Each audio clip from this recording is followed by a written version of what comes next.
हे भगवान कृष्ण, तू शस्त्र उठवायचं नाही याचे प्रयत्न केले, मैं तुझे मजबूर करू का शस्त्र उठाने के लिए? ही भक्ताची भाषा आहे, प्रेमाची भाषा आहे, ही आचाराची भाषा आहे. मी अजन्म ब्रह्मचारी राहील या व्रतावर तो स्थिर झालेला आहे. विचाराच्या बळे दृढता वाढली, दृढता वाढते आणि आचाराच्या बळे योग्यता, आचारातून योग्यता जन्माला येते. ह्या दोनच गोष्टी जेव्हा कमी पडतात ना तुमच्या जीवनात, त्यावेळेस तुमचा कचरा होऊन जातो.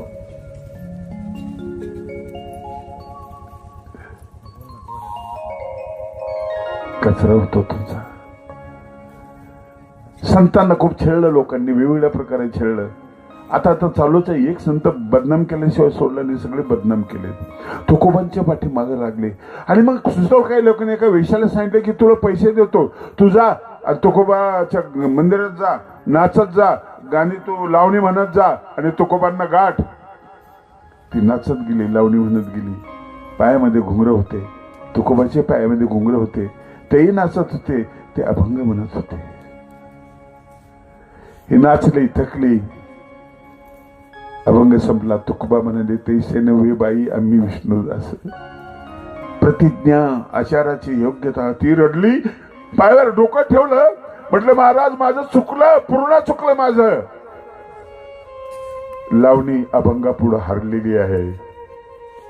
युद्ध सारखं चालू असतं, कोणाचं तरी युद्ध चालू असतं.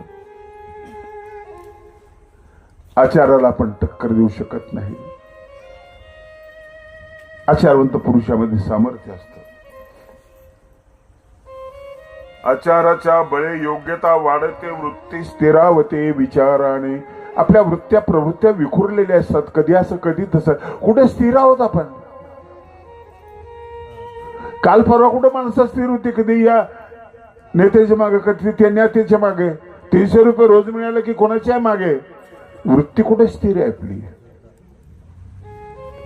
ही वृत्ती कशाने स्थिर होते? विचारानं, विवेकानं. मी अविवेकाची काजळी फेडून विवेक दीप उजळी, तै योगी होय दिवाळी निरंद. किती सुंदर ओवी आहे ज्ञानेश्वरांची.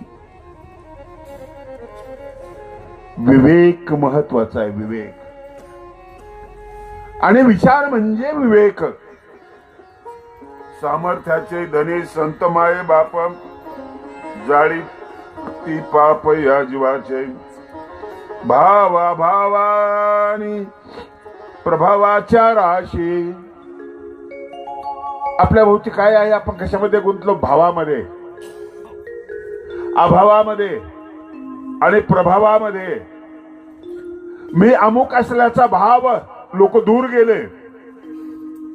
कोणाच्या घरी अमुक तमुक आहे, आपल्याकडे नाही, हा अभाव. तुम्ही दुःखी झाले, भावाने दुःख झाले, अभावाने दुःख झाले. आणि प्रभाव कायम राहत नाही, ओसरतो, त्यावेळेस तुम्ही दुःखी होत असता. भावा भावनी प्रभावाच्या राशी, जातील लयाशी क्षणमात्रे. अभंगाचा भावार्थ अगोदर सांगायला पाहिजे होता. बोलत गेलो. अभंग ही चांगली साहित्य कृती आहे. अभंगाचे पुस्तक आणलेत मी, वेगवेगळ्या विषयावरचे अभंग आहेत. ज्यांना हवे असतील त्यांनी ते घ्यावेत. लोक म्हणतात फार सुंदर अभंग आहे, मला सुंदर वाटतात ते. आता मी ज्या अभंगावर बोललो ना, मला ही कीर्तन पद्धती अपेक्षित आहे. सूत्रावरची, सूत्राचं अगोदर बैठक तयार करा, त्या ठेवणवर अभंग तयार करा आणि त्याच्यावर कीर्तन करा. हे कीर्तन महत्वाचे कीर्तन आहे. हा झाला कीर्तनाचा पूर्वार्ध. योग्यता आणि दृढता, दोन शब्द लक्षात ठेवा. तुम्ही ऐकलंय त्याचं परत तुम्ही चिंतन करा. नारायण कवीच्या कथेला, नारायण कवीच्या कथेला, नारायण कविता कथेला, नारायण कविता कथेला, नारायण कवीच्या कथेला.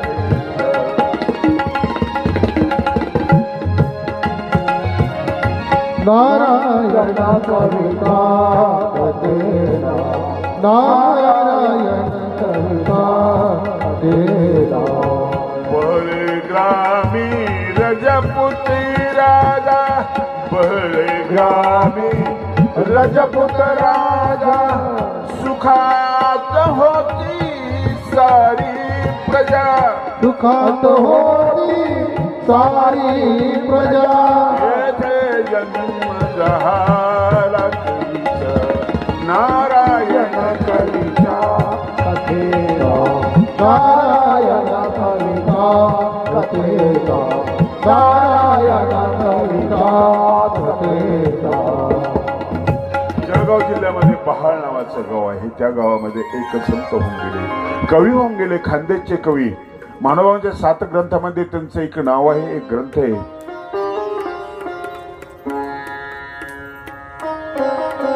बाळ पोटात असताना वडील वारले. मुलगा जन्माला आला, रंगायला लागला, शाळेत जायला लागला, खेळायला लागला. मुलं विचारायचे अरे तुझे वडील? नाही, माझे पप्पा शाळेत आले, त्याचे पप्पा शाळेत. आणि तू बिनबापाचा आहेस? वडील म्हणजे काय असते माहिती आहे तुला? खांदेरी घेऊन फिरतात, खाऊ आणून देतात, लाड करतात. तुला वडील नाही? निवृत्त व्हायचं, बापच नाही आपल्याला. आई जवळाला, आईला म्हणाला, आई ग माझ्या वडिलांचं नाव सांग ना. वडील कुठे सांग ना, मला दाखव ना. तू बोललीच नाही याबद्दल. तू सगळं देतेस ग, सगळं देतेस. वसुदेव नावाच्या वडिलांनी बाळाला टोपल्यात ठेवलं आणि यमुना पार केली ग. तो आधार कसा देशील तू? आई म्हणजे मांगल्याने, बाप म्हणजे आधार असतो. सांग ना. मला चिडवतात ग, मुलं चिडवतात मला. आईचे डोळे भरून आले, कसं सांगू याला? रडू नको रे नारायणा, तू कशी समजावू तुला. वादळ उठले, तुफान सुटले, आवर घाली मनाला. रडू नको रे बाळा, कसं सांगू? पोटामध्ये होतास तू, साध्या माणसाचा मुलगा नाहीस, ज्योतिषाचा ज्ञानी माणसाचा मुलगा आहेस. पण तुझ्या वडिलांना फसवलं बेटा. राजाश्रीत असलेला तुझा ज्योतिषाचार्य बाप, त्याने सांगितलं की महाराज, राजाला म्हणाले की अमुक दिवशी, अमुक क्षणी, अमुक पळामध्ये ही जागा अशी नरम होणार आहे की तर मेणाची मेघ ठोकल्या जाईल. नाही ठोकल्या गेली तर मला फाशी द्या. आत्मविश्वास. तो दिवस वजरला. शत्रू टपलेले होते, बाकीचे ज्योतिषी टपलेले होते. ती वेळ हुकवायची होती फक्त. क्षणाची किंमत असती बरं. पळता पळता पिटी उषाला सांगणं एक क्षणभर थांब म्हणून, थांबणार नाही ती. सचिनला सांगा एक क्षणभर काहीच करू नको, उभा राहा, थांबणार नाही तो. महिन्याची, वर्षाची, आठवड्याची, मिनिटाची आणि क्षणाची सुद्धा एक किंमत असते. तो क्षण सापडला पाहिजे. देवाची द्वारी उभा क्षण भरी, तेने मोती चारी सारिया, तेने मोती चारी सारिया, तेने मोती चारी सारिया. बस एक क्षण, पूर्वोत्तर क्षण दुर्लभ, खिनभरी घृणानुपजे. अरे क्षणभर महात्म्या, तू तुझं महात्म्या पण जाळ तुला कळलं नाही. घोडाचोडीचा शिष्य, खिनभरी घृणानुपजे. एक क्षणभर, एक क्षण पाहिजे फक्त. शत्रूने षडयंत्र रचलं आणि ते मेघ उभी केली ठोकायची, तर तिचा थापट झाला.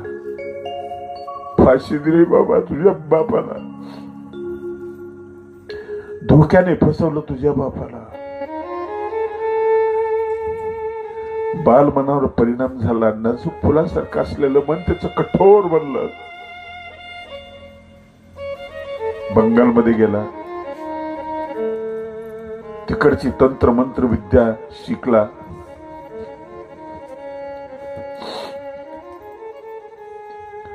आला परत दरबारामध्ये आला. नारायण म्हटलं, महाराज अमुक अमुक दिवशी वादळ येणार आहे, पाऊस येणार आहे, महापूर येणार आहे, गाव बुडणार आहे, तयारी करा. नाही तसं झालं तर माझ्या वडिलांच्या रस्त्याने जायला मी तयार आहे, मला फाशी दे. रात्री रोपत झोपले, सकाळी उठले, पाण्याचा आवाज आला, खळखळ खळखळ खळखळ आवाज आला. लोकांना कल्पना होती महापूर आला, घरादारात पाणी. उठा उठा रे, पळा पळा रे, राज्य झाले जलमय सारे, महापुरातून कुणी तिकडे तिकडे पाणीच पाणी, लोक पळाले प्राण घेऊन, प्रधान राजा आणि कबरा, सुतारा लोहारा कमारा कुंभारा सगळे पळाले. पळता पळता ब्राह्मणाचे धोके पेटले.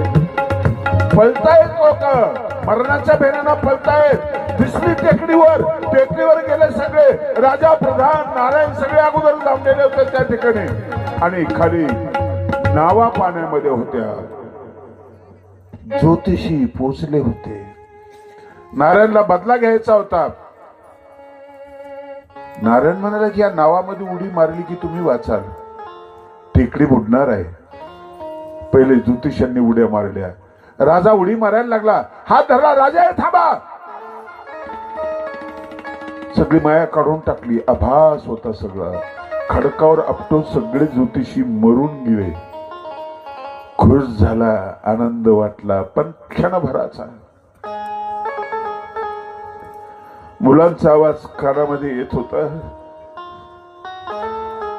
रडण्याचा बायांचे पांढरे कपाळ दिसत होते. क्षणभरात वाटलं मी माणसं मारू शकतो, पण गवताचं पान जरी गेलं तर मी जिवंत नाही करू शकत, इतका दुबळा आहे. मी तो आचार करायला पाहिजे. किती घोर कर्म झाले हे मला पुसावे लागतील. वृद्ध परून निघाला तो.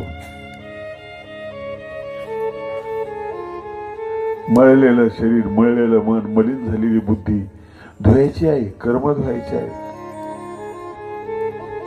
मैली चादर ओढ़ के कैसे द्वार तुम्हारे आऊं, हे पावन परमेश्वर मेरे, हे पावन परमेश्वर मेरे, मन ही मन शर्माओ, मेरी चादर ओढ़ के कैसे, मेरी चादर ओढ़ के कैसे द्वार तुम्हारे आओ, द्वार तुम्हारे आओ, हे पावन परमेश्वर मेरे, हे पावन परमेश्वर मेरे, मन ही मन शर्माओ, मेरी चादर ओढ़ के कैसे, मेरी चादर ओढ़ के कैसे. रस्त्याने चालताना त्याला आनंद यायचा. बाबा आनंद झालेला मुलगा, धनी विधवा झालेली बाई, आक्रोश होता गावाचा. सगळा गोंगाट त्याच्या डोक्यामध्ये, तो पश्चातापाचा. निर्मल वाणी पाकर तुझसे नामन तेरा गा, निर्मल वाणी पाकर तुझसे नामन तेरा गाया, जहाँ जहाँ हो पूजा तेरी कभी न शीश झुका, जहाँ जहाँ हो पूजा तेरी कभी दीन शीश झुकाया मन वीणा की तारे टूटी मन वीणा की तार टूटी अब क्या गीत सुनाओ मैंने चार ओढ़ के कैसे द्वार तुम्हारे आओ हे पावन परमेश्वर मेरे हे पावन परमेश्वर मेरे मन ही मन शर्माओ मैंने चार ओढ़ के कैसे मैंने चार ओढ़ के कैसे मैंने चार ओढ़ के कैसे इतके लोक मारले किती पाप मला लागलं तो फिरत होता एक महानुभाव संन्यासी भेटले बाळापूरकर म्हणून पंडित विश्वनाथ बाळापूरकर दोघांची भेट झाली दोघही कवी कवी कवीला प्रश्न विचारतो ना तो त्या भाषेमध्ये प्रश्न विचारतो जेवायला करायचं काय जेवायला करू चंद्रवदना बाळी अंगी श्यामकांता सावळी जी येते प्रतिपाळी वनमाळी ती तुम्हा रुचे हो आवडते ती भाजी आळूची भाजी एक अर्थ रुक्मिणी चंद्रवदना बाळी हसरी स्वच्छ शुभ्र दात असलेली अंगी श्यामकांता सावळी रुक्मिणी जी येते प्रतिपाळी वनमाळी कृष्ण ती तुम्हा रुचे हो दुसरा अर्थ चंद्रवदना बाळी जिचं फूल शुभ्र आहे तोंड आहे तिचं चंद्रासारखं फूल आहे अंगी श्यामकांता सावळी आळूची भाजी पोतीचे पानं जे येते प्रतिपाळी वनमाळी म्हणजे माळी समाजात त्यांना सांभाळतो ती तुम्हाला आवडते का किती अवघड आहे आपल्याला हा प्रश्न विचारला जेवण घालून मी हॉटेलमध्ये जाऊन बिस्किटच बोडा खाईन ए जरा नीट सोपं बोल ना तू असं त्यांनी उत्तर दिलं सप्तरात्र विवर्जित जया ते जनाशे सेवित 7 दिवस सोडून खाल्ल्या जातो असा कांदा सोबत असेल स्नेहाची निपाडे पूर्ण योग जरी जोडे अमृत ही होय रोकडे तया पुढे स्नेह म्हणजे तेल भरपूर तेल जर असेल ना तर ते मला आवडत अरे वा तुम्ही कवी आहात लिहिलंय काही नाही लिहा वृद्धिपुराण नावाचा ग्रंथ लिहिला अप्रतिम ग्रंथ त्या ग्रंथातले एक ओवी पाप ताप हरतीये गंगे सखोलपणे आली ओघे गंगे तू पाप ताप हरण करते खाली घसरली सरकली तुझी जागा सोडली तू उतरायला लागलेली आहेस खार जामीन लिया तेथ जगे चूर्ण भरीजे तू समुद्राला भेटशील ना आता तुझी किंमत आहे तुझं तीर्थ घेतात लोक पण समुद्रात मिसळल्यानंतर तुझ्या पाण्याच्या थेंबाला स्पर्श कोणी करणार नाही असंच झालं माझं खरड जीवन झालं आचाराला लागले आचार सुरू केला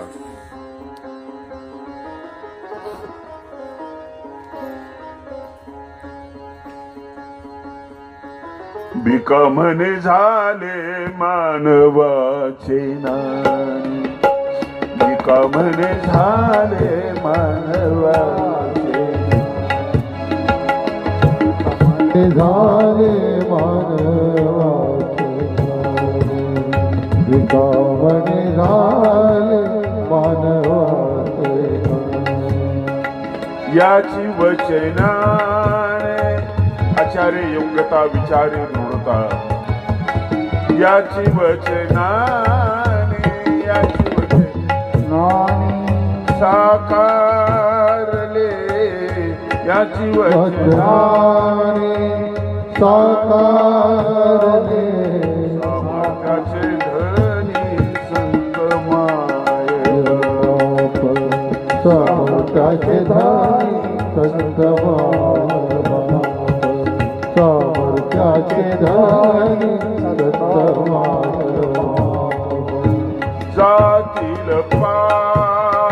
विलयासी जातील पाप विलयासे जातील पाप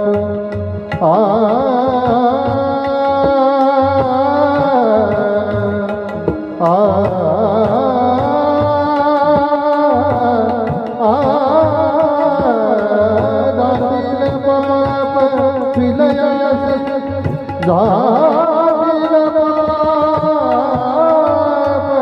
विलयासे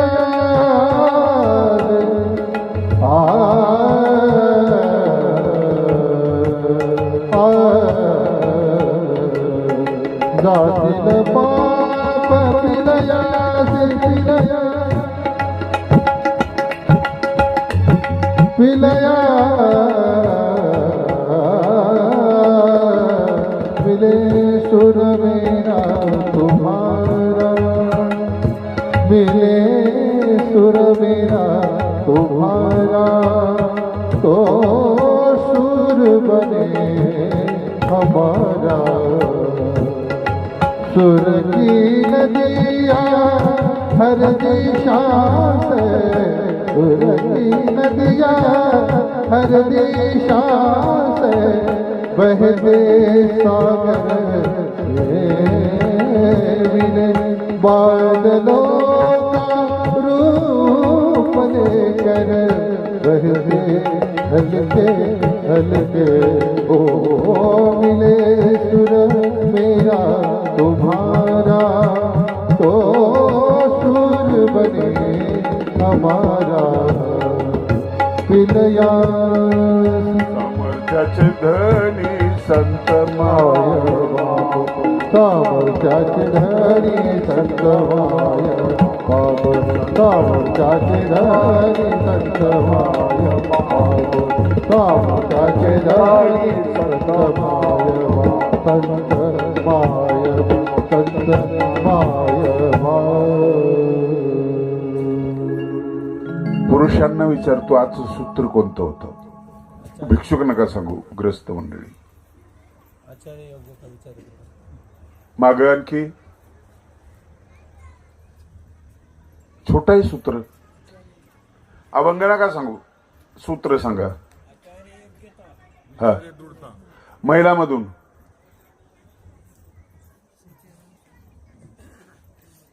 काय?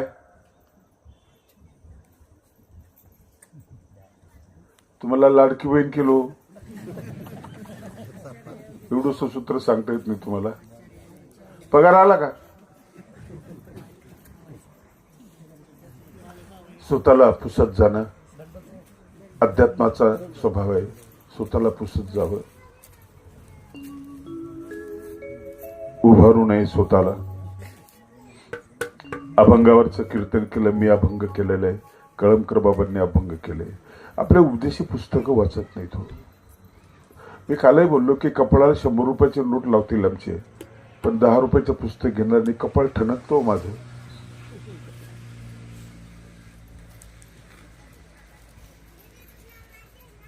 वाचकांच्या गावामध्ये याचक कुठून मिळालेत मला काही कळत नाही. आम्हाला मानू नका ना, आमचे विचार माना ना. आमचे विचार त्याचे विचार आहेत ना. अमेरिकेमध्ये पुस्तकाच्या रांगा लागतात हो. आम्हाला पैसे देताना त्या किमतीमध्ये पुस्तकं घ्या ना आमचे. घरी घेऊन जा पुस्तकं. कळमकर बाबांचे अभंग आहेत, छान लिहितात ते सुद्धा. माझी कादंबरी सोबत आणली मी, झांजर नावाची कादंबरी.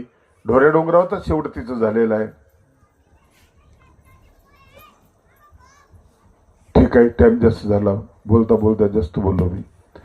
आरती ब्रह्मरूपा चक्रधर स्वरूपा, आरती ब्रह्मरूपा आनंद स्वरूपा, आरती ब्रह्मरूपा तुझे लागले ध्यान कारुणी स्थिरमान, हृदयी साठविले परमानंद रूपा चक्रधर स्वरूपा, आरती ब्रह्मरूपा आनंद स्वरूपा, आरती ब्रह्मरूपा प्रेमासे दिखले जीवासे उतरिले कैवल्य सुख दिले येथेच केली कृपा चक्रधर स्वरूपा आरती ब्रह्मरूपा आनंद स्वरूपा आरती ब्रह्मरूपा देवानी काशी नकळे मायादी सखे डोळे तिथे मानव पोळे पाहती पर रूपा चक्रधर स्वरूपा आरती ब्रह्मरूपा आनंद स्वरूपा आरती ब्रह्मरूपा नागदेवाचा फोन करी रूपा समान प्रगटे ब्रह्मज्ञान जग जेठी अमुपा चक्रधर स्वरूपा आरती ब्रह्मरूपा आनंद स्वरूपा आरती ब्रह्मरूपा दास चरणी लोळे ठेवोनी निज भान मागणे हेची देवा ते शुद्ध स्वरूपा आरती ब्रह्मरूपा आनंद स्वरूपा आरती ब्रह्मरूपा चक्रधर स्वरूपा आरती ब्रह्मरूपा सर्वे भवन्तु सुखिनः सर्वे सन्तु निरामय